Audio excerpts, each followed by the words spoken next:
Join us this new year for new conversations at the Commonwealth Club.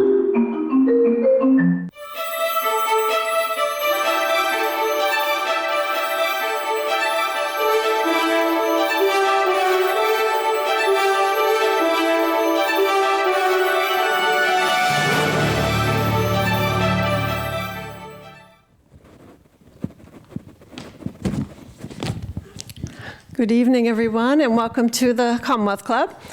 The program today is presented by the Grown Ups Forum, which is a member-led forum, and we create programs that hopefully interest people in the second half of life. So if you have any ideas for speakers or topics, please see me afterwards, or submit your ideas to the front desk at any time.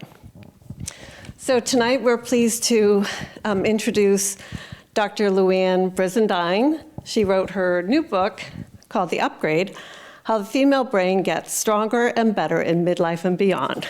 She'll be interviewed by Katie Hafner, a journalist and author and host of a podcast called Lost Females in Science. She'll also be back here in July to discuss her own new book called The Boys.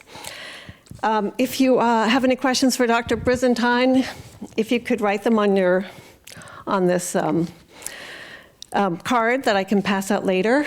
And if you are listening online, please submit your questions in the text chat of YouTube. So please give a warm welcome to Dr. Louann Brizendine and Katie Hafner. You go first.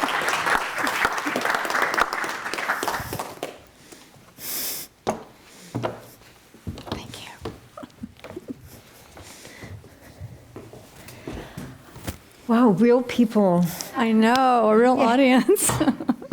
So nice, so nice. Well, I am so happy to be here. The last Commonwealth Club event I did, it was completely alone with cameras, and it felt so lonely. So what a nice thing to do, and especially to be up here with Louann, Dr. Louann Brizendine, to talk about her new book. So Dr. Brizendine, or Louann, is that okay? Okay. Louann is the founder of the Women's Mood and Hormone Clinic at UCSF. She founded it in 1993. It was the first in the country, which is amazing. And then she made a huge splash in 2006 with a book called The Female Brain.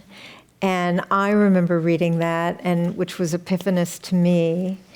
And now we have this, which completely surprised me. And I just have to say, everybody over the age of 40, really? Okay, well, we'll get into that. Everybody has got to read this book. It was an absolute revelation to me. I had no idea that you were even doing it. I've known Louann for a very long time, and I had absolutely no idea that you were working on this book. So tell me what compelled you to do it? Why would I slog away for 4 or 5 years? Not another book. No, right? I know. Well, what happened is, of course, the female brain. When I wrote that, I was like in my early 50s, it came out. And so I wrote that book up to the point of life that I knew something about. And then, I got on and on and on into my 50s and into my early 60s, and I realized, oh my gosh, there's so much in my own experience that I really would like to write about, that I would like to give to the younger women that I know that are going to be going through it. So I felt compelled to do that, to help women going through this stage of life and give them hope that it's not all over. It's not all over at 40 or 50. So what was happening to you in your 50s? So, of course, I went through the what I call the transition, aka perimenopause, and the upgrade, the menopause in my early 50s, late 40s, and that was a rock and roll time, certainly, and as I got through the other side of that, though, I realized, wow, I'm feeling better than ever. I feel more kind of on fire, on purpose about things in my life than I ever had felt for many, many years. So I felt like that was a surprise to me, and I wanted to think about it and dive deeper into kind of some of the brain and hormone reasons about that. So I felt like I was compelled to write this book about that stage. That's so nice. I hope that a lot of people are writing out questions. We want this to be very interactive because it's really about us. And I'm being pretty inclusive. I mean men too, because it's all about the relationships that women have later in life as well, and how it is that we live in our skin as I understand it. And I was thinking, okay, how, if I were to describe this book to someone, just me as a reader, and I have all these dog ears, it would be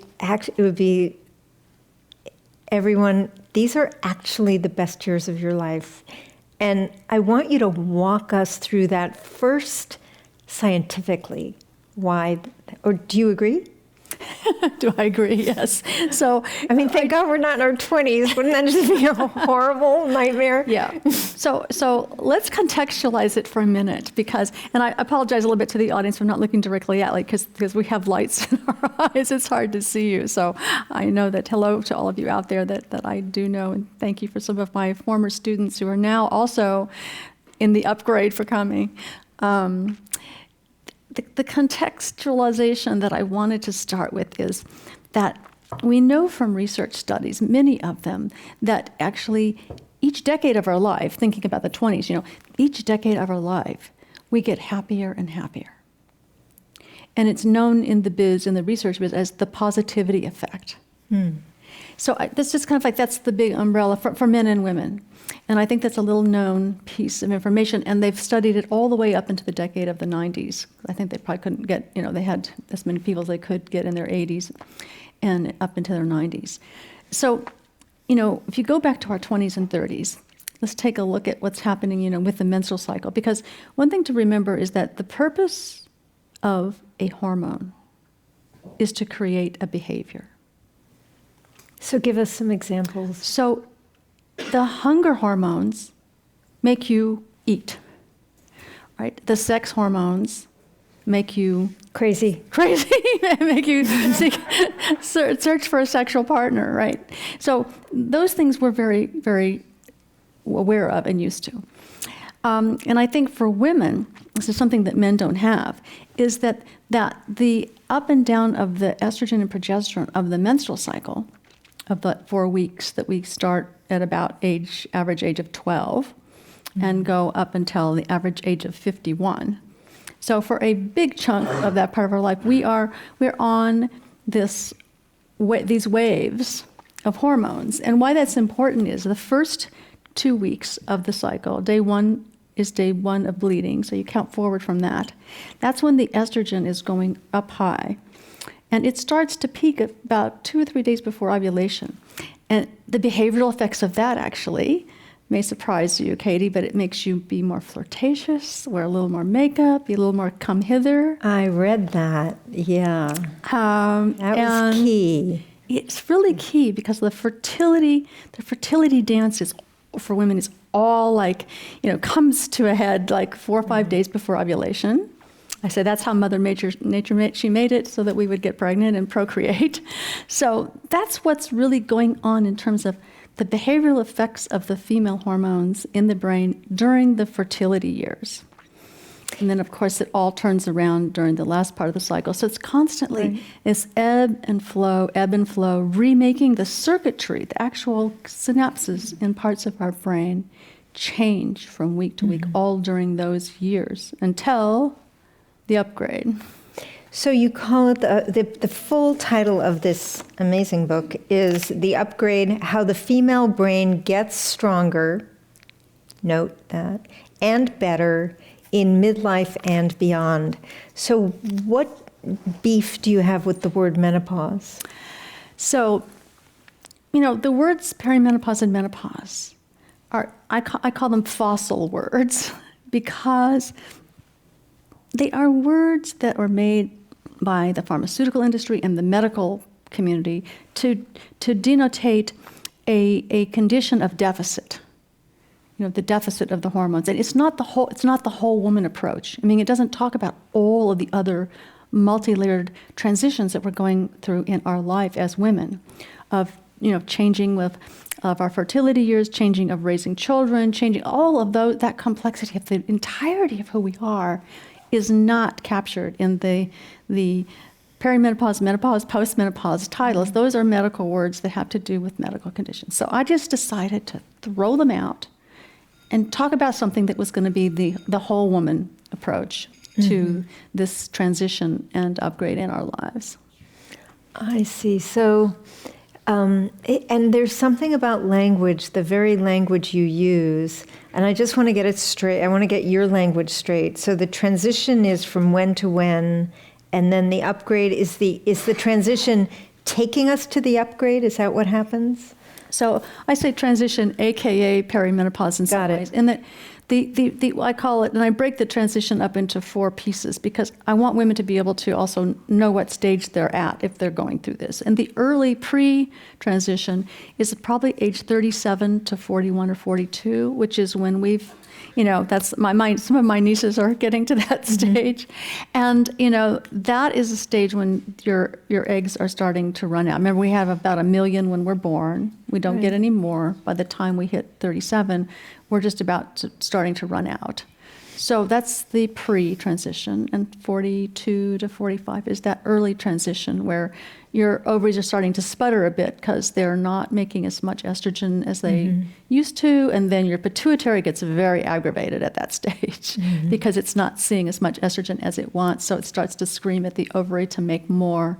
And sometimes on some days during that transition years, it will squirt out a whole bunch more than it's even used to, like sometimes in the middle of your cycle. And, it just kind of messes with your mind, so to speak, during those years. So that's what's going on through the transition. And then I say, as you finish the transition at about the stage of about 51 on average, then you go into the upgrade. That's when you've kind of shed the skin of the fertility hormone surges, and you've come into this new life where you're not having your brain torn down, built up.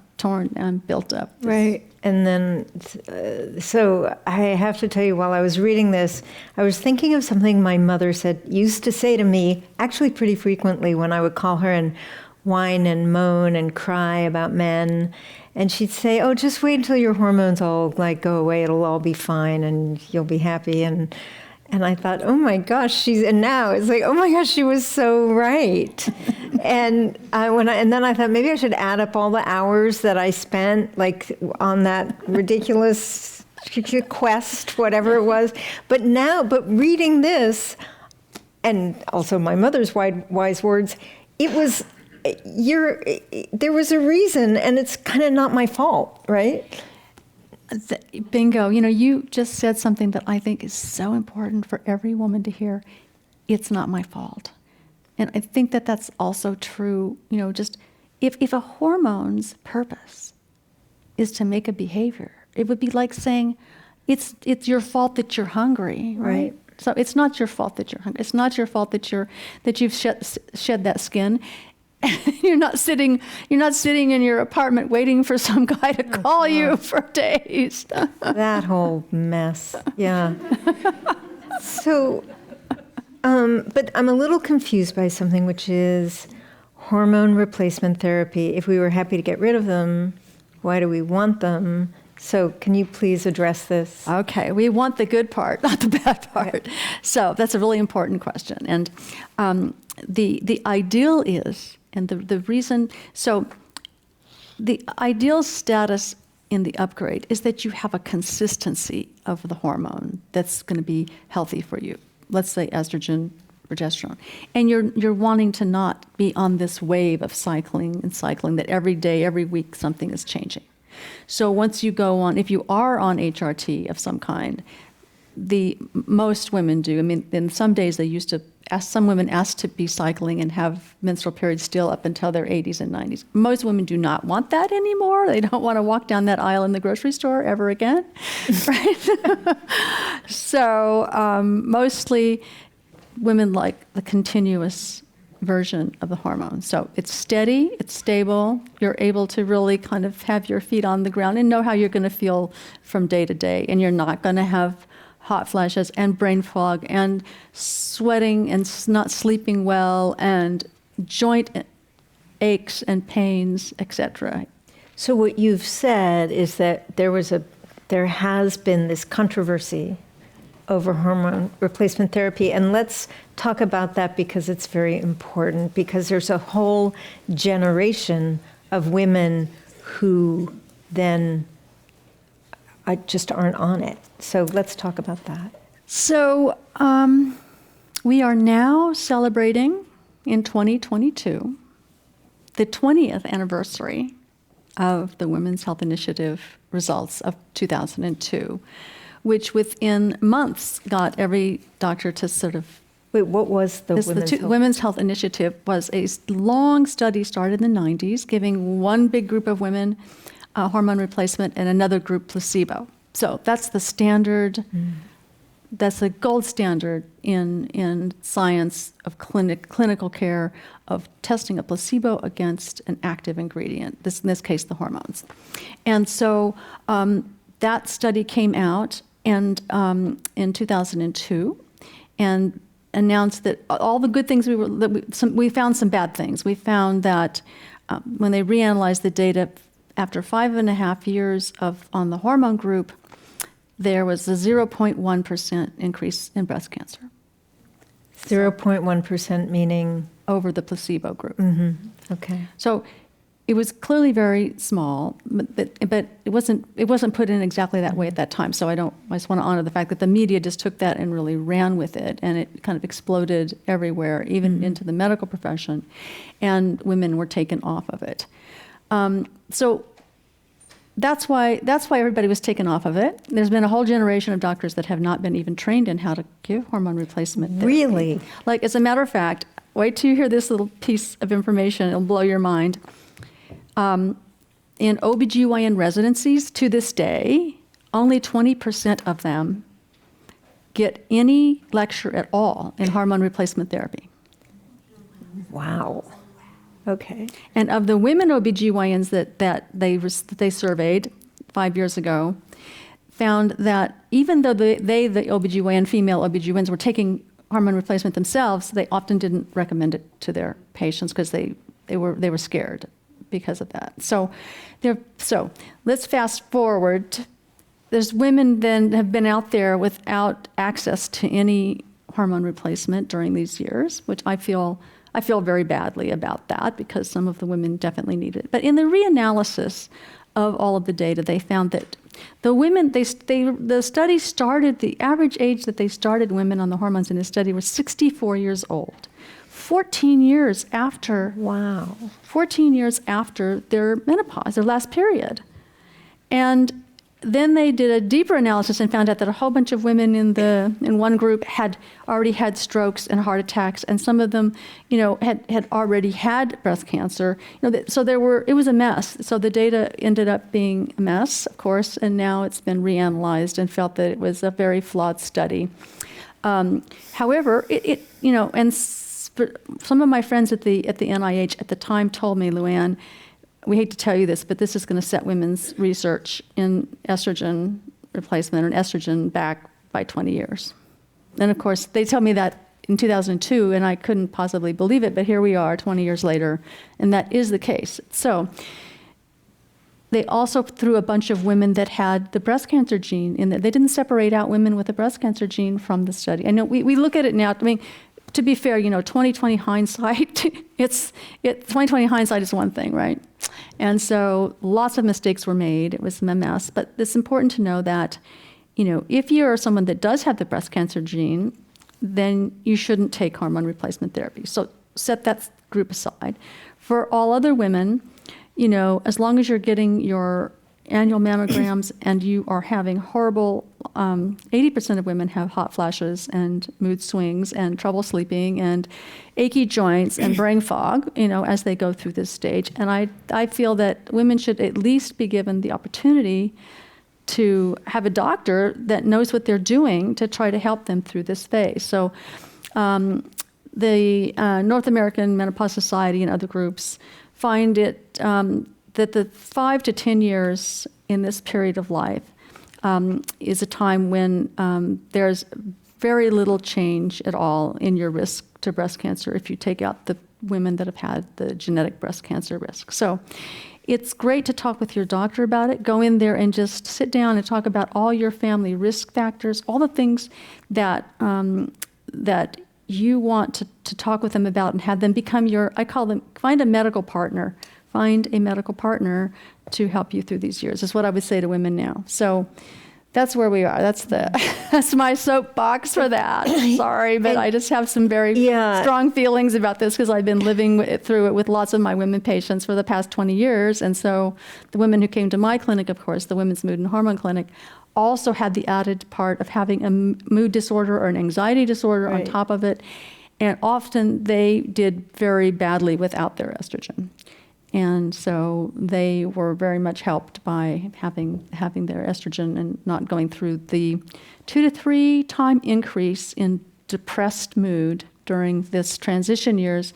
And without treatment, women really suffer. I can remember the one thing that really stood out to me, women that came to my clinic would say something. I remember it's one woman in particular, had 2 kids, great life, she said, Dr. Brizendine, I really feel like I have a great life. I know that I do, but if it weren't for my husband and kids, I really wouldn't want to be here anymore. I don't want to go on living this way. The joy has completely gone out of my life. So, sometimes that black curtain just comes down and you can't see forward.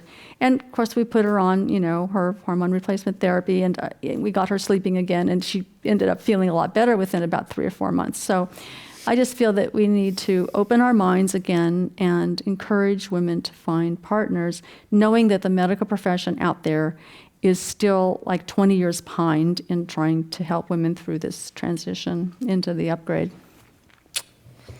So that, by the way, you guys, is just one of many, many things that Luann talks about in this book. This is a very layered book, and by that I mean that it's got a lot of science. There's all the. In fact, you front load this thing with a bunch of science and pictures and hypothalamus and amygdala and hip. You don't have to go through it, but it's good to. I think you really do explain it really well, and then of course I forget it again. But but you know where to find it. But I know where to find it. You don't really need to know any science. You don't have to know any science. You do not need to know any science to read this book. So the other thing that you do, and what makes it so layered and wonderful, is the stories that you weave through here. And the woman you just described sounds familiar to me. She's in here, and I call her Patricia. Right. But I did changed all the names to protect people. And one of my favorites is this woman, Rhonda. We're moving into the discussion of cognition and exercise. And why don't you talk about that? Because here I am kind of gilding the lily, saying, and I can speak personally, I feel like these are the best years of my life. All that hormone stuff is behind me. I'm happily married. That's all good. I'm doing more professionally than I have ever done, which is crazy. And I do, however, worry that I'm kind of losing it. So talk about that and what we truly can do. And And you forgot to tell everybody that you're actually a better tennis player now than ever. No, I'm worse, but I keep going. I do keep going. And in fact, we can talk about what you said about leg strength and all of that. So, so one thing I'd like to one little study that just caught my attention when I was reading all the literature was there's a very cool study of women in their 80s, and they kind of had them stratified according to how cognitively intact they were. So the women in the best top category of cognition at 80, the highest correlation of anything that they tested for these women was their leg strength. Why their leg strength? I mean, what prompted them to say, oh, maybe it's your leg? Well, I don't think that they thought about that in advance. It just popped out of the study. This is how things happen. They looked at a lot of things for these women, not just their strength, but the leg strength. And maybe they didn't test bicep strength. I don't know what they tested, that maybe the strength of their legs and being able to, push certain amount of weights. But I think that why that caught my interest is they also know that muscles secrete a lot of compounds into your blood when they're contracting and they're moving that actually go to the brain and stimulate the brain. So we've known that for a long time, and they have a lot of big fancy names for all those chemicals the muscles release into the blood that stimulate your brain. So I thought, wow, that is really cool correlation with cognition. And so that made me do a deeper dive, which I go into some in the book, about how muscle strength actually helps your cognition. And if you don't do anything else is to just even just walking around the block for 20 minutes a day. And in San Francisco, you could get a lot. Yeah, you could get the blocks here. You could have some cardio by going up and down the hills.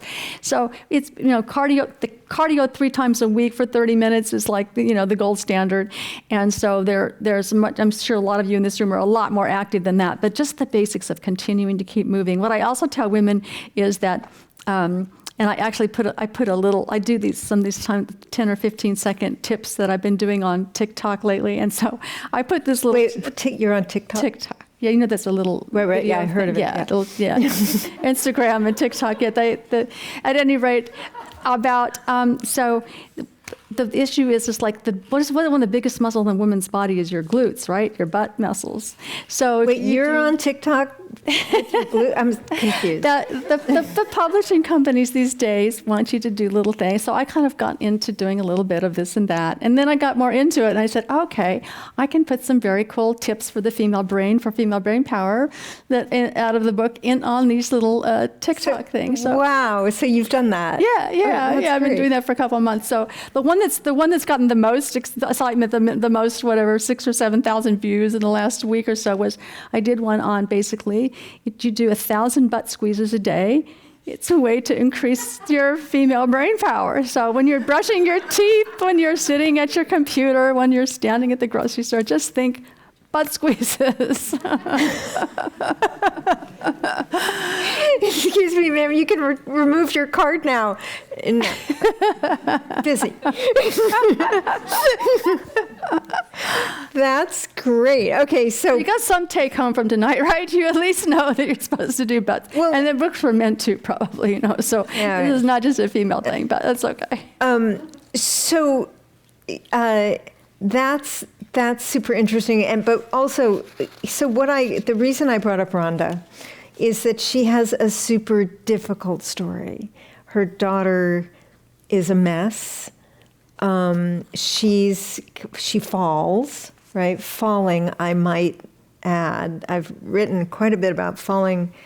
Did a big series for the New York Times about older adults falling and how basically preventable it is. But you, with Rhonda, work with her on balance, and I mean, she kind of gets transformed.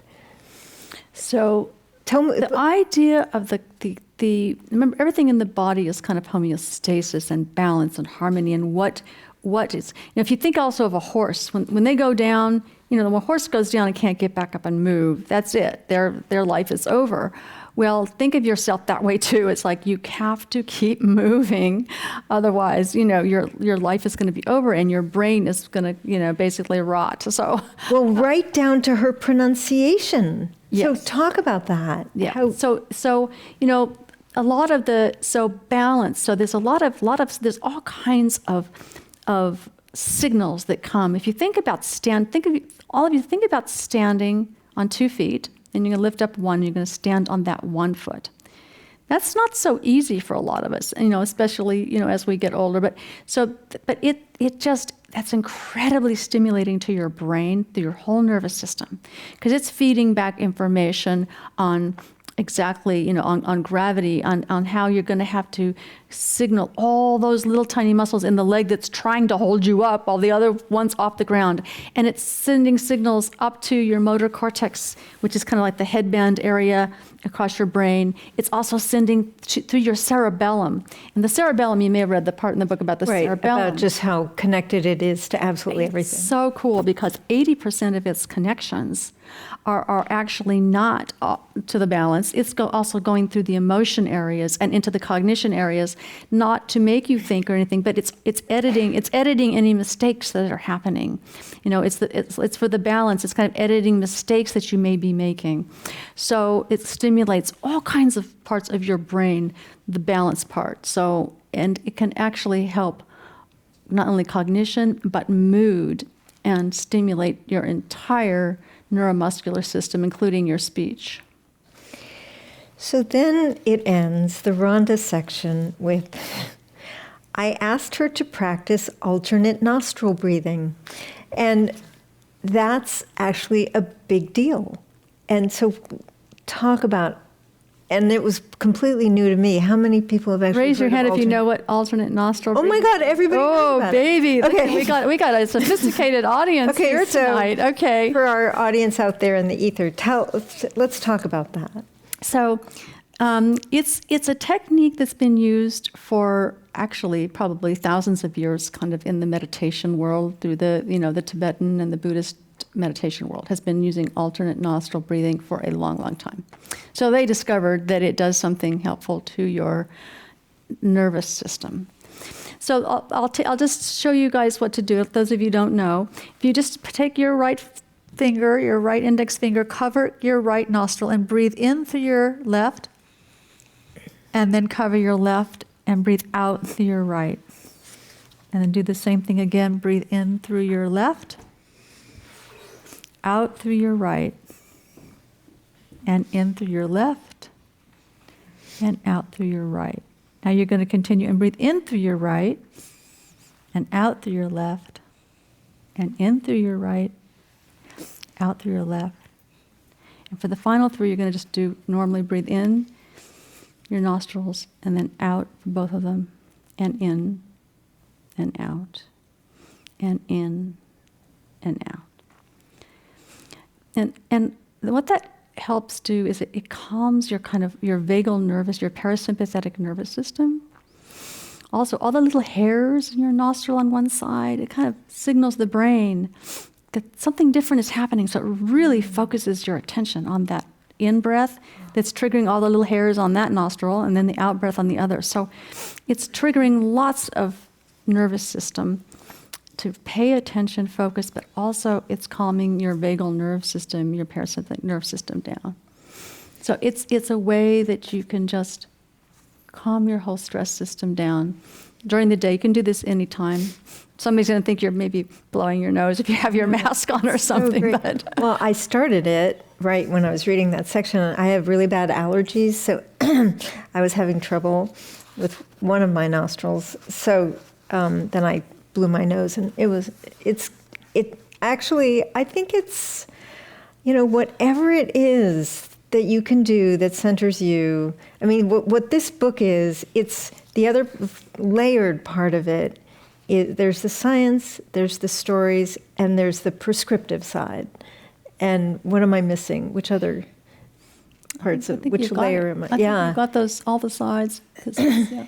And it also discusses, it gives you more tips, and especially sleep, which is just everybody's tormentor. Well, not everybody, like my husband, but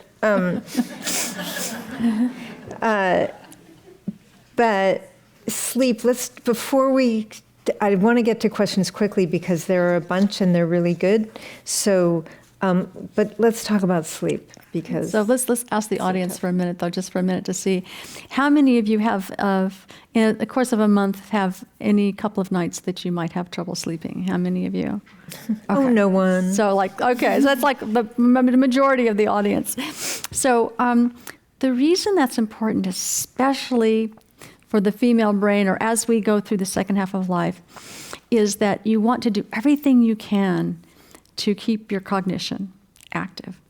And one of the things that happens when we sleep, so all during the day when we're thinking, there's all of this activity between all the neurons throughout our whole brain, and it's making all kinds of proteins. It makes all kinds of debris just kind of like gunk up your whole system. By the end of the day, there's a lot of garbage up there.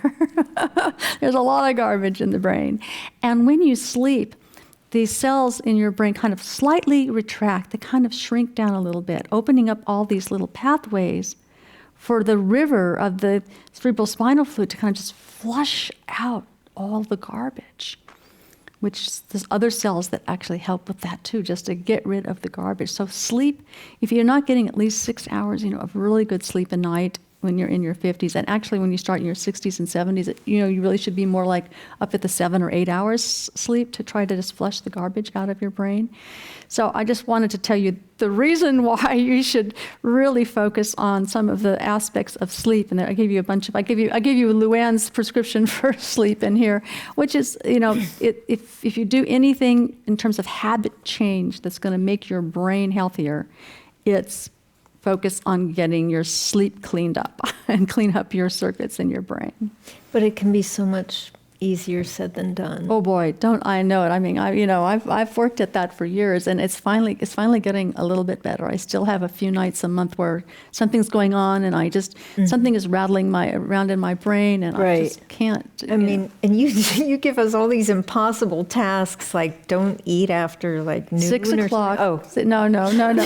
What? Not eat after noon. It's don't drink. Don't have coffee. caffeine. Especially Right. for females, we metabolize caffeine slower. So if you have a cup of coffee at noon, it can still be in your brain at midnight.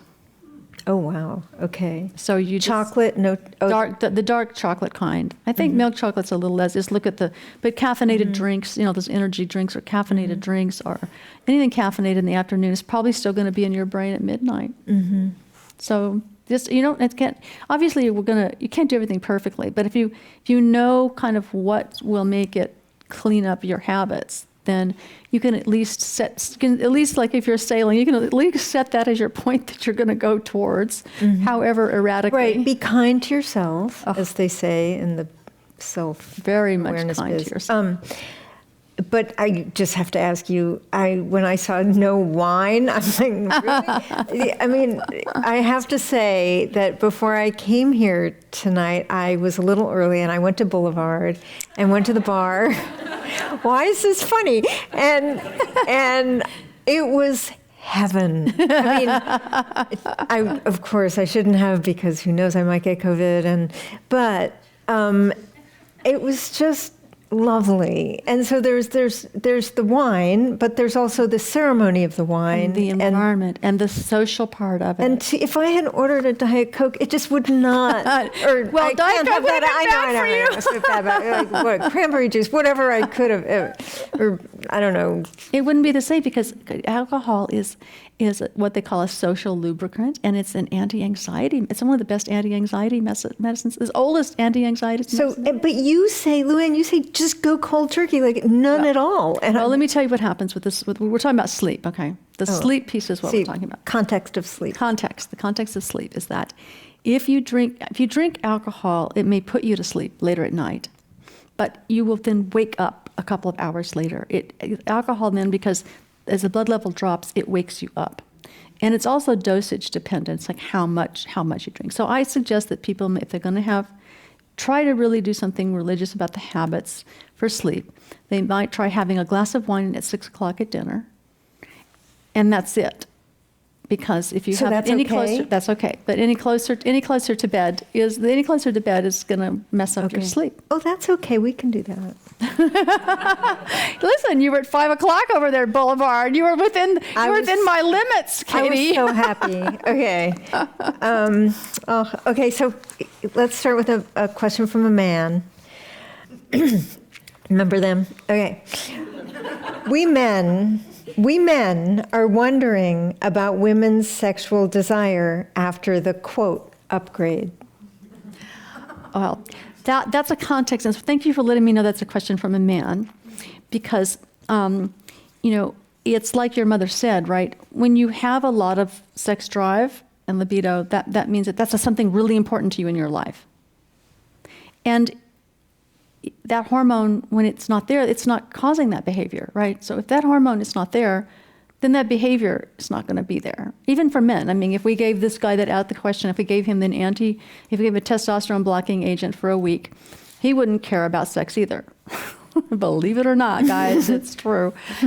At any rate, so it's a hard time, I think, also for couples, because women's testosterone level, which is what gives them their sex drive too, their libido, comes from that ovary follicle where all those eggs are.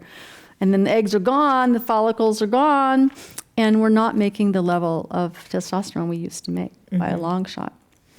And so women's sex drive, unless you have a new partner, a woman at any age, when she gets a new partner, for about 6 months, she'll have her libido back. 6 whole months. Yeah. So make hay while the sun shines, right? So if you have a new partner, but otherwise you end up, basically not having the hormone and not having the libido as much as you did. However, lots of women in my clinic will ask for having a bit of testosterone back in their hormone replacement therapy, which can give their libido back to them. Some women don't like it because it makes them very irritable and kind of like feeling like out of my way MF, that feeling from testosterone. Some women do not like that.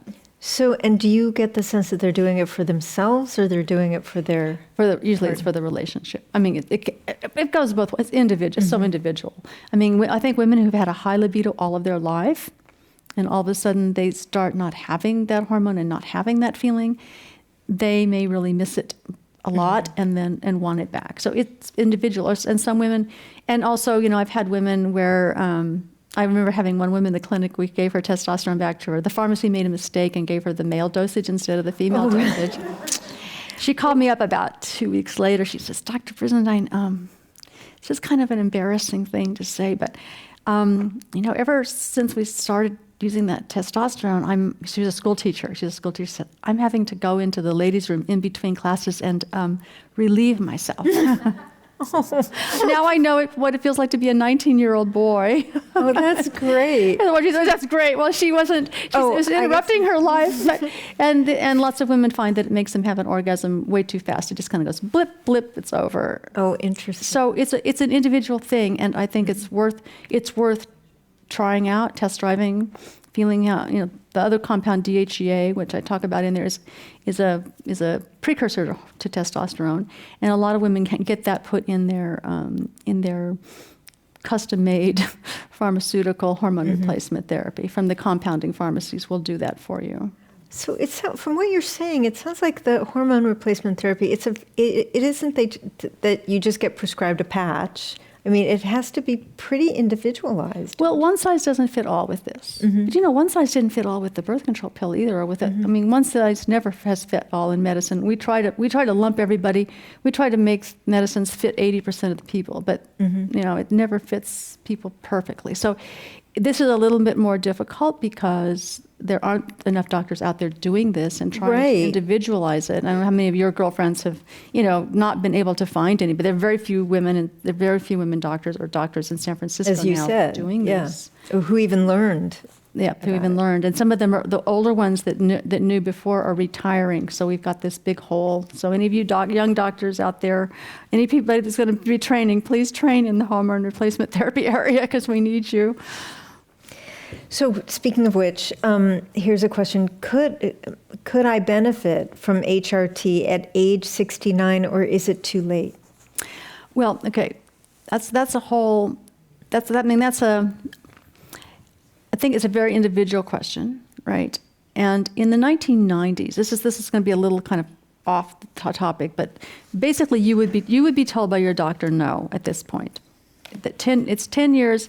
There's a 10-year window from menopause, say in your early 50s till about 60, when it's considered okay to start taking HRT. It used to be in the 1990s that, especially for women that would have osteoporosis or start to have thinning bones, that doctors would put them on estrogen at that point in time, even up until their mid-70s. So it depends on what your individual situation is and what you're treating.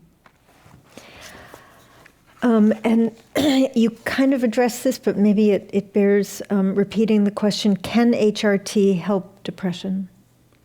So it's important to know that estrogen is not an antidepressant. It doesn't treat clinical depression.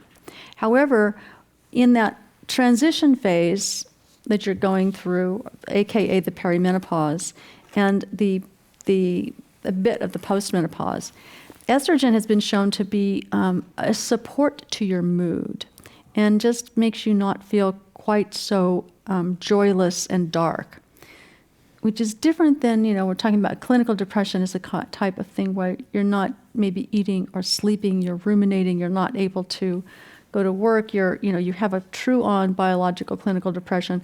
That you need an actual antidepressant for. So it's important to distinguish those two.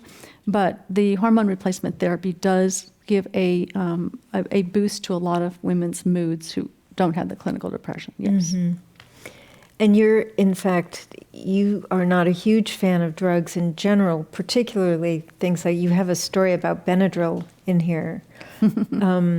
How many of you have ever taken Benadryl or taken Tylenol PM or Advil PM or one of those things, So the story about the drugs that are Benadryl or diphenhydramine, so you got to start reading the labels, because it's a drug it's in the category called, it has a lot of anticholinergic effects, and choline is really important for your memory. So something like Benadryl. What's it called again?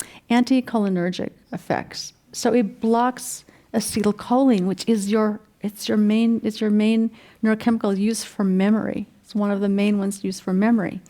What happens, especially in older people, like over the age of 40, probably all of us, is that, and even, is that if you take one of these medicines like Benadryl, did you ever feel like that, that foggy feeling in the morning, you just can't quite wake up, and if I take a Benadryl, I can't quite wake up until about noon in the next day. I'm feeling like I'm walking in a fog, and because I don't drink caffeine anymore, I don't have my little safety net there. Benadryl or those kinds of drugs will give you brain fog the next day. And some people who start taking it every night, like I talk about this one case in the book where her daughter brought her mother to me because her mother was completely losing her memory. She was able to not remember anything where she had 2 weeks ago, and come to find out she had started taking Benadryl every night. And her memory just went south very quickly.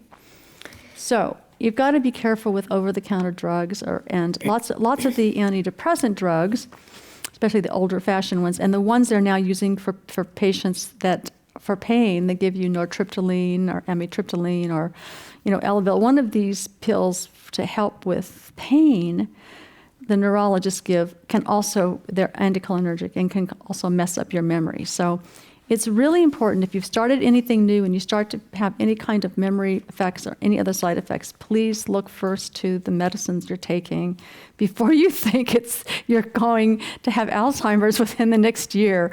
Don't freak out about that. Chapter 14, I go into a lot of this about the... And you said there's been a lot of interest in Chapter 14. Yeah, a lot of people. I just did a long interview, 2 interviews last week for Chapter 14. One was for the Shriver. You can remember, Luann. I know you can. I hope so, Katie. Yes. So the reversing Alzheimer's, or the group of prevention, mostly the prevention of Alzheimer's in women, because women have of every 3 Alzheimer's cases, 2 are women, and a piece of it is because women live a couple years longer. So the age piece is a chunk of that. But the other piece is like an unknown.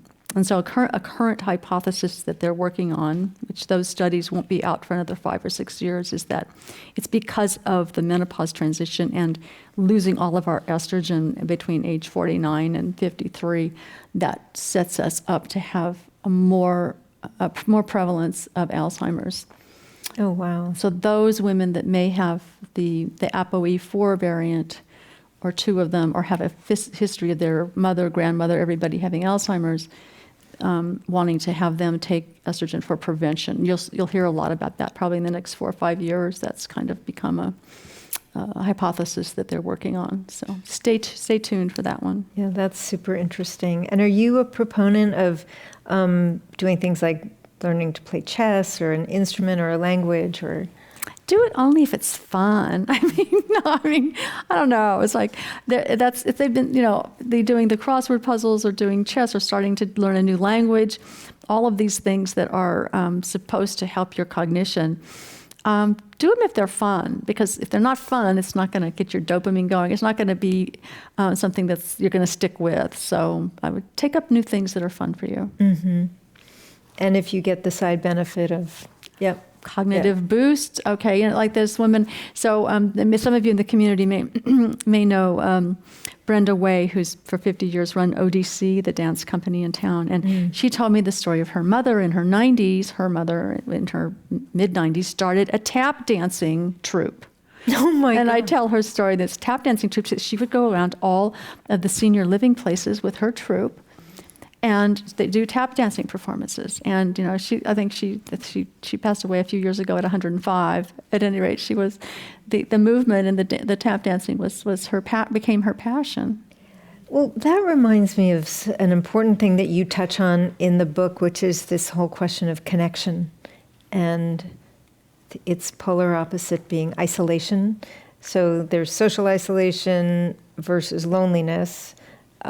Which are two very distinctly different things. But if somebody went around to senior living centers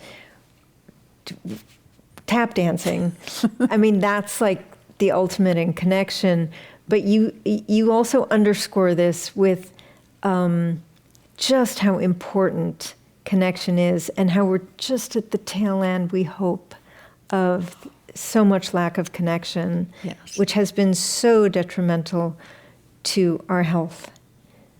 I think.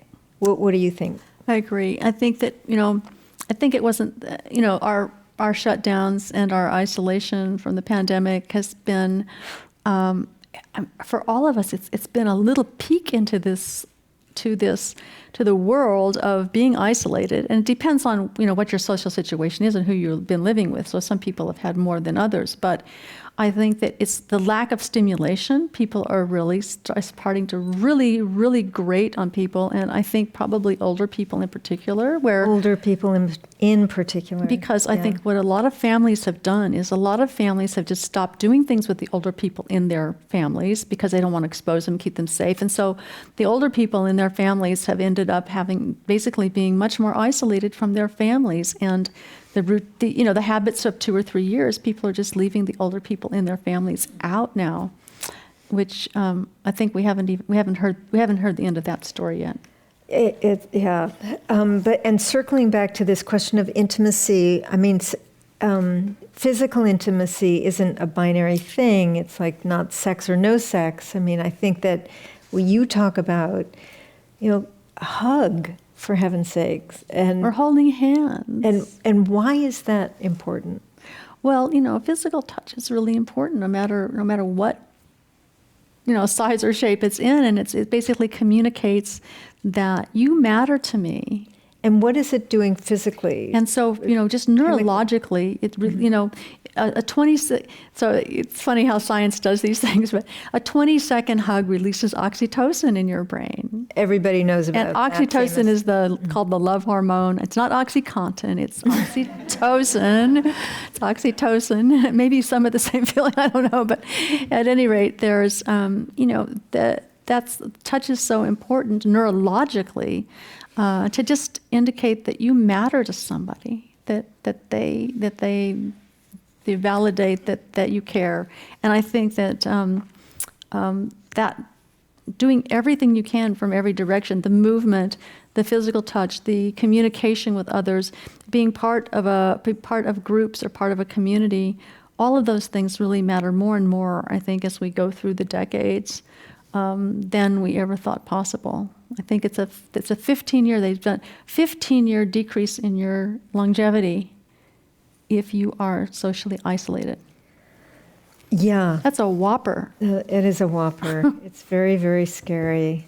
So all of you tonight, that doesn't count because you're all here, you're all participating in a group and in a community. So. Yeah, and I think that there's a lot to be said for everyone sitting there physically. Even if you're sitting next to a stranger, there's something about it. Okay, here's a question. I have no clue what they're asking. What's better, bioidentical or pharmaceutical, and how are they different? I get asked that question a lot, and it's so the word bioidentical means that it's going to be exactly the same as the hormone made from your body or from your ovaries, and the bioidentical ones.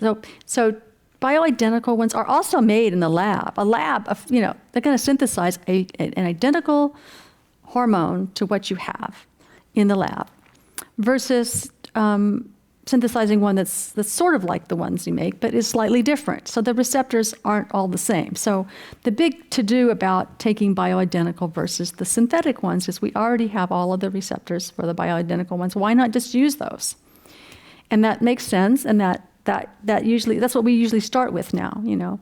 We use 17-beta estradiol, which is the bioidentical estrogen in every way that we can to try to do hormone replacement therapy. And for the progesterone, we try to use natural progesterone since we have the receptors for those.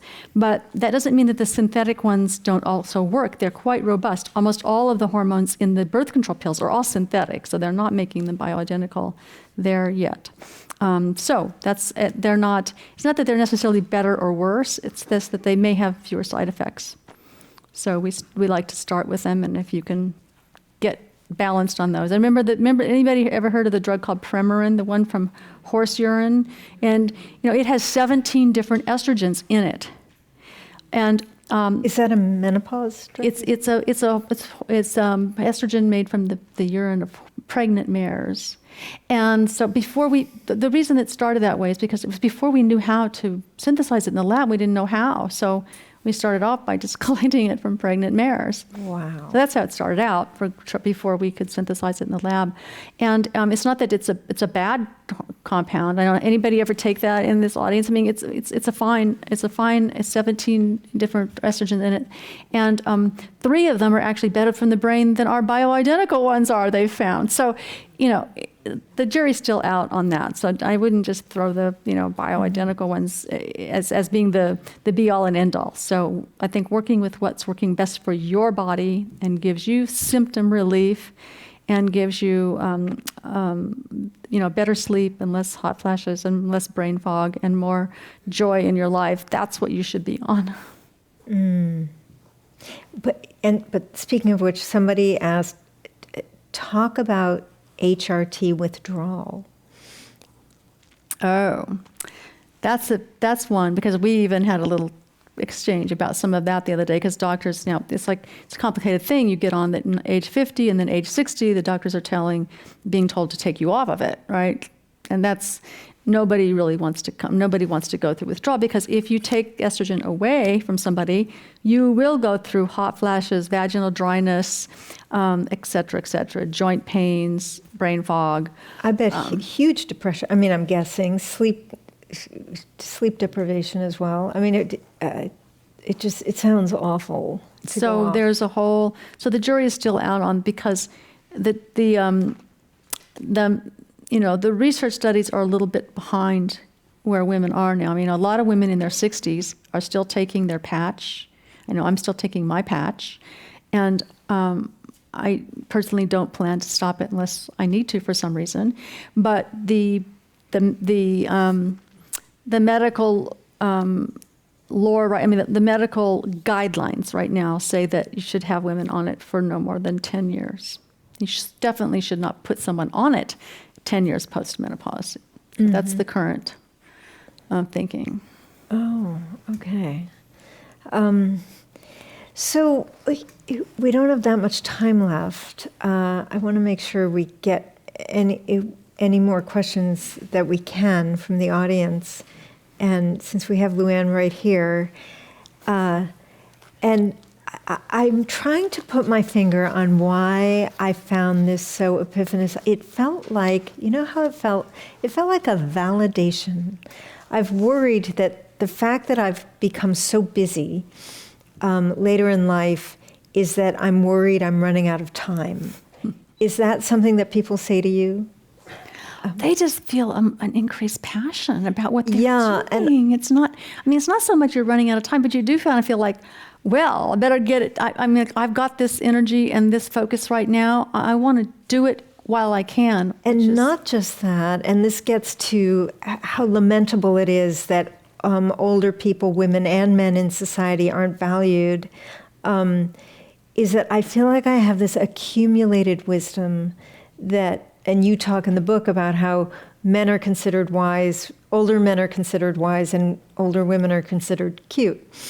And I feel like it's been all these years of what I've been doing professionally that has enabled me to do what I'm doing now with my Lost Women of Science huge thing that I just started doing 2 years ago.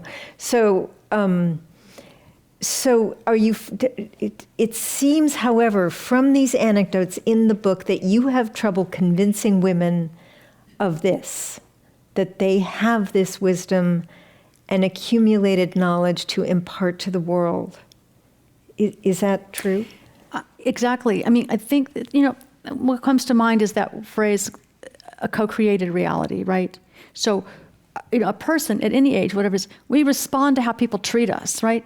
We respond to what the culture expects of us. We respond to what society and our family and others expect of us. And then we, and if the expectation is that we become cute old ladies, right, rather than vessels of wisdom to help, to me, I mean, nothing better for me than to try and reach down and give a helping hand to younger sisters, just to younger women and help them along their path.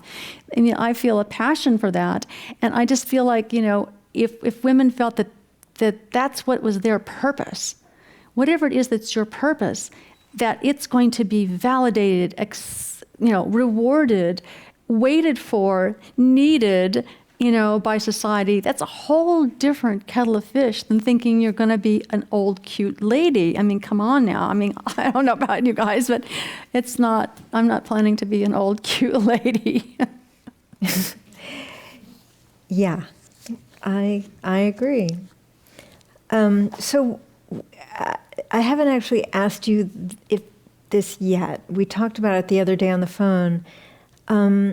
If there's one quick, pithy message that you want people to take away from this, what would it be?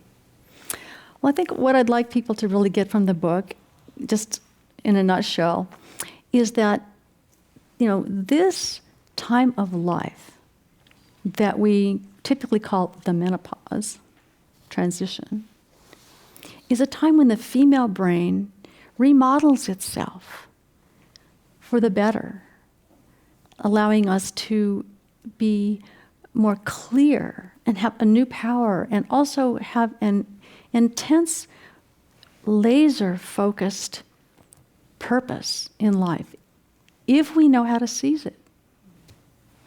Yeah, it's funny you say that because there's a kind of clarity, I think, that comes, and yet it's a little bit at war with becoming a grandparent. It's like, I'm of course dying to become a grandparent, but I'm a little bit ambivalent because it's like, wait a minute, I'm busy, and I've done that. But you talk about this in the book, is this huge love that women who become grandmothers, like this deep, deep, deep love, and then you can hand the kid back. So it's so, what I love most about the book, I mean, I love a lot of things, but that it's holistic that way, that you don't really reject anything, and there's no strident tone at all. It's just, it's really just it's a tour de force of a book. I've never seen anything like it. So thank you, Katie. That means a lot coming from you. Thank you, Luann. I mean, I was just shocked when I thought, oh, wow, when I saw that you had done it. So we have pretty much run out of time. And so I would like to give our thanks to Dr. Luann Brizendine, author of The Upgrade: How the Female Brain Gets Stronger and Better in Midlife and Beyond, for being with us tonight. Copies of Dr. Brisendine's book are available for purchase here at the club or at your local bookstore. I would love to urge you to do that as well. If you would like to support the Commonwealth Club's efforts in making virtual and in-person programs possible, please visit commonwealthclub.org/online. I'm Katie Hafner. Thank you and take care.